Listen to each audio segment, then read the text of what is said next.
Welcome. I'm Nira Berry, life and happiness coach, and your host of Happy and Healthy, where we explore and discover all the many ways of keeping you feeling happy and healthy. And don't forget to stay tuned to my Good to Know segment at the end of each show, where I've always got something good to share with you. So today we're going to be learning about something really interesting about Ayurveda, and I've got a really interesting guest. So please welcome my guest today, Amita Jain, and she is the director of the Vedic Health Clinic. It's an Ayurvedic medicine practitioner clinic. And so thank you so much for being here today. Thank you. It's great to be here. Oh, I'm so excited because I've always wanted to learn about this, and I try to kind of learn on my own about it, but it's like I'm so glad to have the expert here today. So in general, can you just briefly explain, like, what is Ayurveda? Ayurveda is likely the oldest medical practice in the world. It dates back 5,000 years. Wow. And it's still practiced today. And it's based on the concept that each of us is unique and our symptoms are unique.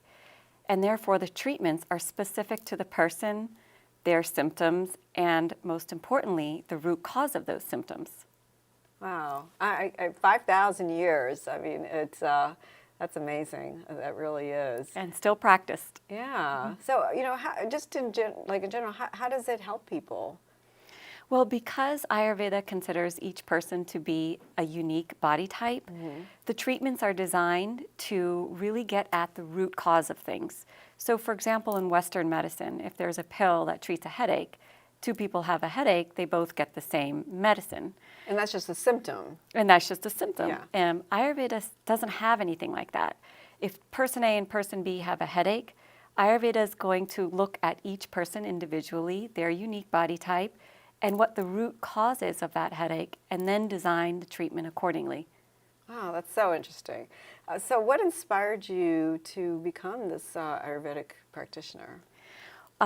For 20 years, I've been helping people on the side of my full-time job, and I've been seeing that it works, and it's very effective. And a few years ago, when I was able to help someone with a pretty serious chronic illness, and he healed from it through Ayurveda, I decided that I really needed to do this full-time because there's so many people out there suffering with chronic disease, and Western medicine isn't able to help them.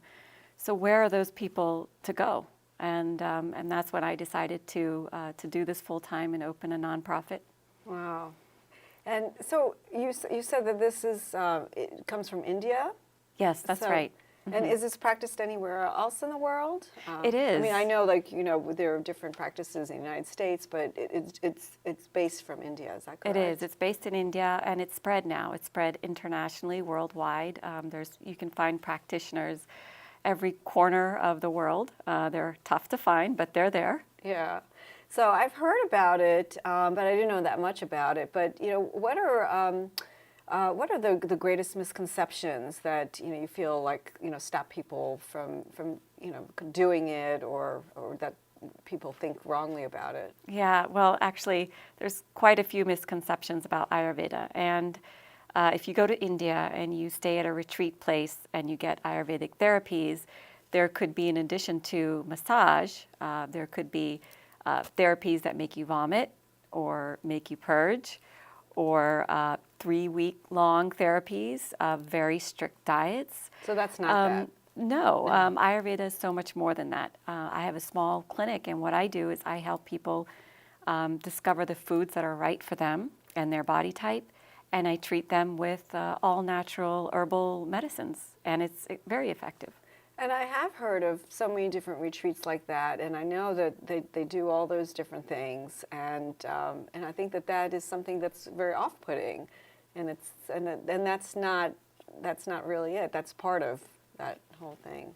So what are the main points that we should know about Ayurveda? And I love the way you say it. I don't say it as nicely. Well, the main fundamental concept of Ayurveda is that the entire universe, everything in it, and all of us are made up of the 5 elements: air, ether, fire, earth, and water. But each of us is more dominant in some of those elements than others. And the combination and the varieties of these elements put together create 3 main body types. And they're known as Vata, Pitta, and Kapha. And these body types are unique. And most of us fit into one of those body types, one or more of them.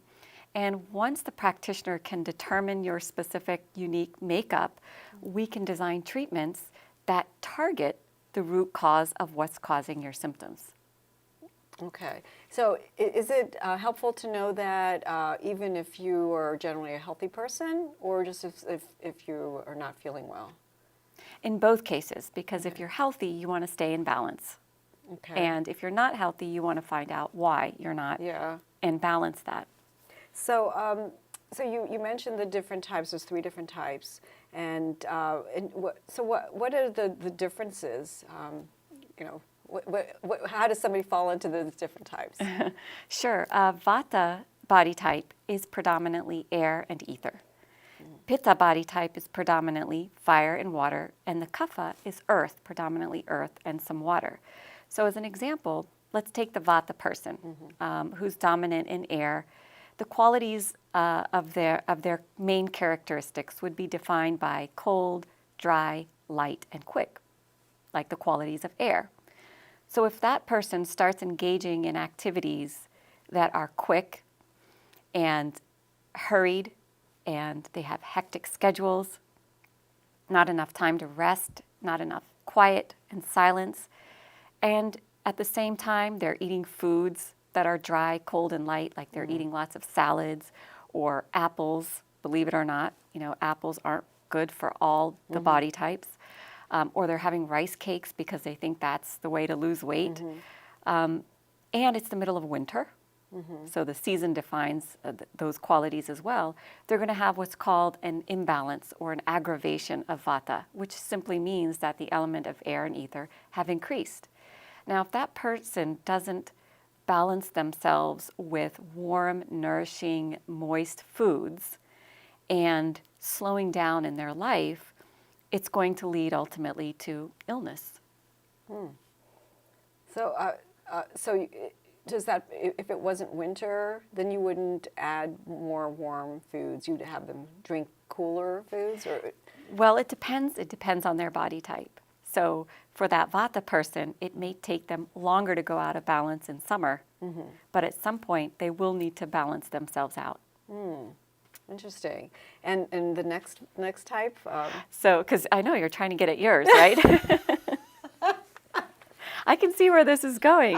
It's all about me. So the next body type is Pitta, and their dominant element is fire and water. So these are the people who are hot generally. They're the first to sweat in a room. They don't like the heat. They don't like humid weather. They like colder climates. They tend to have fair skin, fine hair, and maybe freckles, moles. They have a tendency towards skin rashes. And so for these people, when they have foods that are spicy, sour, and salty, they go out of balance. Oh, interesting. 'Cause I know Yes. somebody that fits that. Not me, but I know somebody that fits that. Yes, so like we were They talking prefer about colder climates. Yes, Yeah. and where the Vata type person that I described, they can't tolerate the cold. They need warmth because they have coldness in their bodies. So they have dry skin, dry hair. They are thin, tall. They grew up skinny, and it was hard for them to gain weight. So their idea of a vacation in Alaska, they would not want to go. You know, they'd pick somewhere warm, tropical. And then the third. Well, I just want to say, you say that they grew up skinny. And so does that mean that, like, even though, like, as they got older, they put on weight, it just has to do with how they grew up being? Primarily, because as we get older, our hormones change. You know, women have kids, and that affects our bodies. But if you look back through your childhood and you recall that, no matter what I ate, I was as skinny as a stick. So you don't base it on what you are right now, but what you were throughout most of your life. Oh, I right. see. Because right now, remember, we may be out of balance. Yeah, you know? that's true. We might not be living according to our body type. Interesting. And the Kapha personality, who's predominant in earth and water, they're the people that are built with bigger body structures, heavier bones. They're the people that see food and put on weight. They tend to have slower metabolism. They have cool, clammy skin, thicker hair. And those people are most suited to having the foods that are dry, light, cool, like salads, like apples, lesser on the meats, because remember, meats are earthy types of food. So in this way, by determining your unique body type, you can actually come up with the right foods, the right type of activities, even the right kind of a career. Oh, really? Because I guess depending on, you said like somebody, what was it, the second one was more fiery. So would that be Yes. somebody who was in a more energetic Absolutely. type of position? They're the ones who do well as leaders, as managers. They need a challenge in life. Our presidents of companies are usually Pitta types. Yeah. Vata types are, they have great creative abilities. So they're artists, they are musicians. No, the Vata those are the heavier The set air. one? The air ones. Think Oh. about air quality Air, in our okay. minds. They're clairvoyants. I see. Our Kapha people are earthy. So they're earthy at their jobs too, meaning they're very loyal, they're reliable. They'll stick to one company for 20 years. You always want a Kapha type friend in your life. That's so interesting, because for everyone that you mention, I can picture people that I know that fit those different types. And that's the great thing about Ayurveda too, is you start to understand why certain people are the way they are. Family members, why does my husband hate the heat? Why does he have to have the air conditioning on so high and I need a sweater all the time, or why is my son or daughter behaving like this? It tends to give you reasons for why they are the way they are. Yeah, and if somebody makes a mistake, like diagnosing themselves wrong, like will it become apparent right away, or is that like a horrible thing? Yes, well, it actually is important, to diagnose yourself correctly, because if you think you're one type and you start following, the diet and the lifestyle, that kind of protocol, then you'll quickly lose the balance, and Ayurveda looks at imbalance as the cause of disease. So it is important. Yeah, so if we make a mistake and we're doing the wrong thing, if we just alter it, then we can get into more of a balance. And can somebody be a combination of two? Yes, yeah. In fact, most of us have a dominant body type and a subdominant one. Oh. So absolutely you could be two.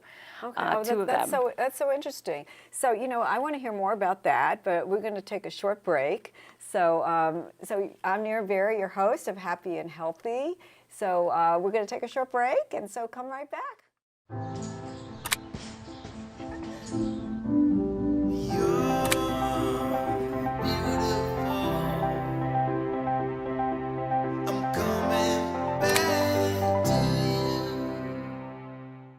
Hi, welcome back. I'm Nira Berry, your host of Happy and Healthy, and we're going to continue speaking about Ayurveda with our guest, Amita Jain. So tell us more about imbalance, and if we're not doing the right things. Well, let's take the case of the person with the Vata body type, where their elements of air and ether are elevated. If they continuously engage in those type of foods and activities that dry them out, that make them cold, that are too light and not nourishing, then they're going to start to see symptoms. And in a Vata person, usually it starts in the digestive system. So the digestion will slow down. They'll have a tendency towards bloating, gas, constipation. That will then lead to pain somewhere in the body, and it's usually lower back pain. Believe it or not, the two are linked. And if it's prolonged, it'll lead to nervous system disorders. Take the case of the Pitta type person who has the dominant element of fire and water. They will also start in the gut having issues, but they would have a tendency towards loose motions, having a meal and then having to rush to the bathroom right away, the liver getting weak, and then skin inflammation happening. So eczema, psoriasis, acne is also linked to pitta imbalances. And they need to nourish themselves with cooling foods and sweeter foods and less of the salt and spice, as I mentioned. So we can all train ourselves to know when we're out of balance by closely observing our symptoms and not ignoring them, which so many of us do, right? We have a symptom and we say, oh, I'm so busy. I got to get the kids off to school. I got to get to my job. I have this deadline. And then those symptoms have a snowball effect and they lead to chronic illness. So should somebody keep like a journal of what they're eating or what they're doing and seeing how they're feeling to connect it? Or I think just being conscious of how you're feeling and noting anything that's unusual. I mean, if you have headaches and you start getting them every day or every week or even monthly, you need to pay attention to that. If there's changes in your skin, if there are changes in your digestion, we need to do something about it. We can't ignore it.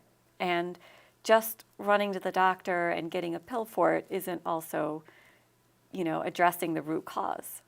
yeah, and so give me some examples of some people that you've worked with or how it's helped people. I had a client recently, a man in his early 50s, who had been suffering from eczema for years, ignored his skin, being a guy, didn't really care too much about how he looked. Well, his eczema spread and got so severe that it was all over his face and his scalp, and he was bald, so you could see what was happening to his skin. On his face, it got to a point where he wasn't comfortable going to work anymore because his skin got very leathery and red, and it looked scary. So it was really interfering with his quality of life.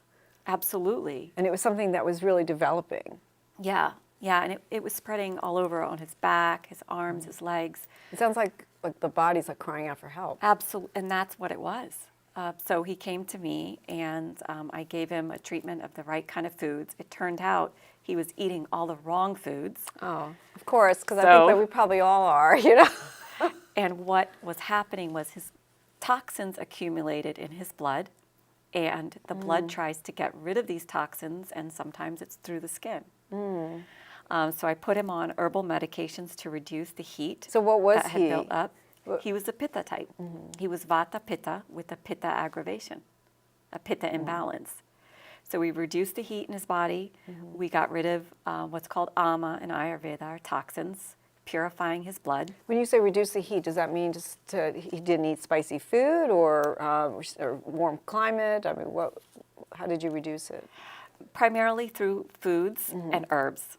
So when it gets to that point where it's so severe, you need to take it up a step further. So there are some herbs, and some of them which I'm going to show you today, that really help in cooling down our inner bodies. Yeah, so we have like wonderful herbs right here actually that you brought in. Yes, So, and I used some of those on this client, and 4 months, eczema completely gone that he had suffered from for years. Wow. His skin turned itchy, but the redness went away, his face cleared up, and all the eczema was gone. And then what happened... It was just a matter of adding herbs and reducing some other things. Some of these foods. And these are herbs that are medicinal.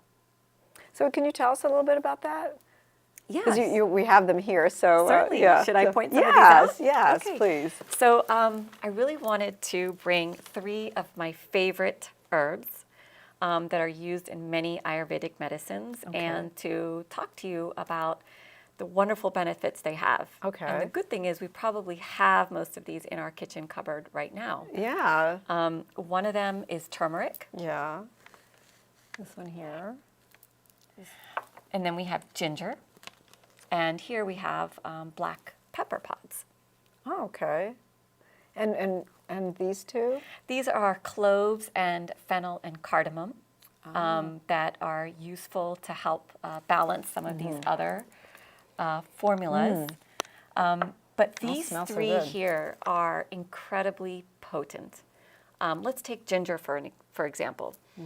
Ginger is a natural anti-inflammatory. It helps our digestion by secreting enzymes to help us absorb and assimilate what we're eating. It reduces abdominal bloating. It reduces abdominal gas. It helps with nausea. And it also brings heat into the body. So for us who tend to have cold hands, cold feet, poor circulation, ginger increases peripheral blood circulation and brings in that heat and warmth to help balance us. It's excellent for arthritis, for joint pains, and it's overall wonderful to have it on a daily basis. And you prefer the ginger and the ginger root, the raw stage, Yes, not the powder. Not the powder. Yeah. Absolutely. And that there's a difference. There's a big difference. And the way I suggest most of my clients to have this is to make a tea out of it. So you take about an inch of ginger and you can add, say, 4 cups of water, boil this on simmer for about 20 minutes and let the water reduce to a cup and drink that as a tea. And it's medicinal. Oh. It's healing. And you can have 2 or 3 cups of this a day and you'll feel the difference. Wow. Very often I was told that, ginger is good for your stomach. So if somebody has a stomach ache, a lot of times I'll use ginger powder and put it in hot water. Not the same. But it's not as effective because the it's same. probably old, like that's been sitting in my cupboard. Yeah. So Yes. that's good to know. And if ginger is considered the superfood of Ayurveda, then the super Okay. medicine is by far turmeric. Okay. And you see that we have this here. I'm sure many of you have this in the back of your cabinet somewhere, Yeah. of your spice rack. You'll find that turmeric is added in most Ayurvedic herbs because it is a potent blood purifier. So we were talking about toxins earlier, and if you feel that you feel that you have toxins in your body, and you know this because there's inflammation, there's fatigue, there's tiredness, you don't feel like yourself, then turmeric can really help. So it purifies the blood, it stimulates the liver, it also reduces inflammation in our intestines, so it's excellent for gastritis and ulcers. Oh. It's also for the stomach also. And Yep. would you use a powder or do you have to use fresh for that too? So with turmeric, you can use the powder. Oh, okay. And the way, and it's not so complicated to use turmeric. If you just start sprinkling it into your food, Yeah. like a 1/4 teaspoon of it, into anything that you're eating, it doesn't have much of a flavor, so you can add it to anything. It's excellent, and you're getting these amazing health benefits. Wow. That's sounds very easy. It's good for your skin, your eyes. There's really not much that turmeric can't do. Yeah, it sounds like it. And just really quickly, what's the other one that you said is really helpful? So black pepper, simple, right? We all have it on our Yeah. tables, but we don't actually realize its potent effects in our bodies. Black pepper increases bioavailability of nutrients to help our bodies absorb essential nutrients better. So for example, curcumin has a component in it called curcumin, Yeah.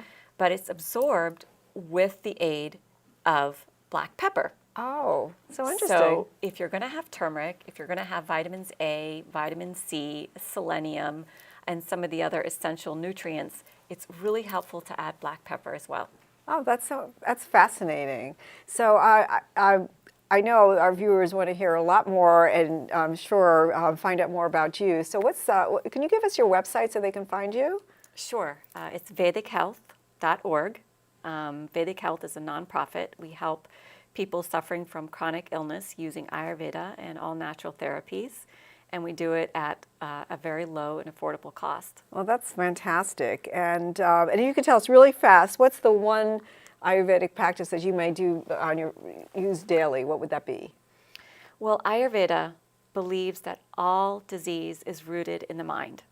So it's very important that we take time out to clear our thoughts, to release negative thought patterns and stored up emotions on a daily basis. Oh, that's wonderful. So thank you so much for being my guest today, Thank Amita. you so much for having And me. it was great. fascinating. I learned so much, and I'm going to find out more myself.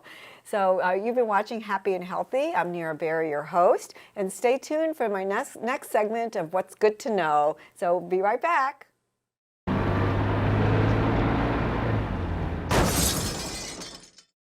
Hi, I'm Nira Berry, life and happiness coach, and your host of Happy and Healthy. And now it's time for my Good to Know segment. And as part of my series on living a successful life at work and at home, I'm going to speak to you about being open to new things and just trying something new. And when you're open to new things, you explore many different worlds and really leads to happiness.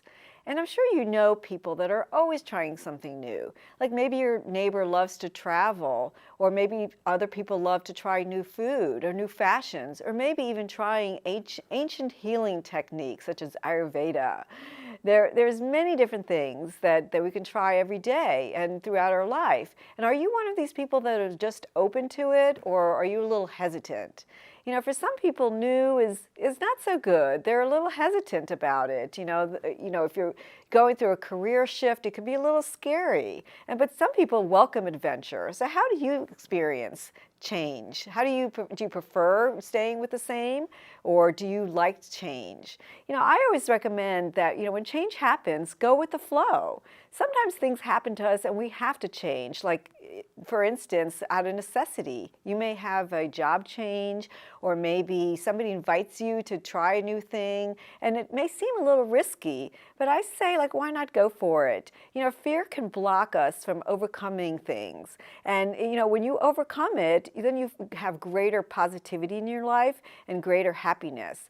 And I always say, what's the worst that could happen? That's really like my mantra when I go through life. What's the worst that can happen? Because when you move forward in your life, you reach greater happiness. So why don't you give that a try and let me know how it works out for you. I'm Nira, the happiness coach, and you can reach me at info@niraberry.com. So thanks for watching Happy and Healthy. I'm Nira Berry, your host, and I hope you have a happy day.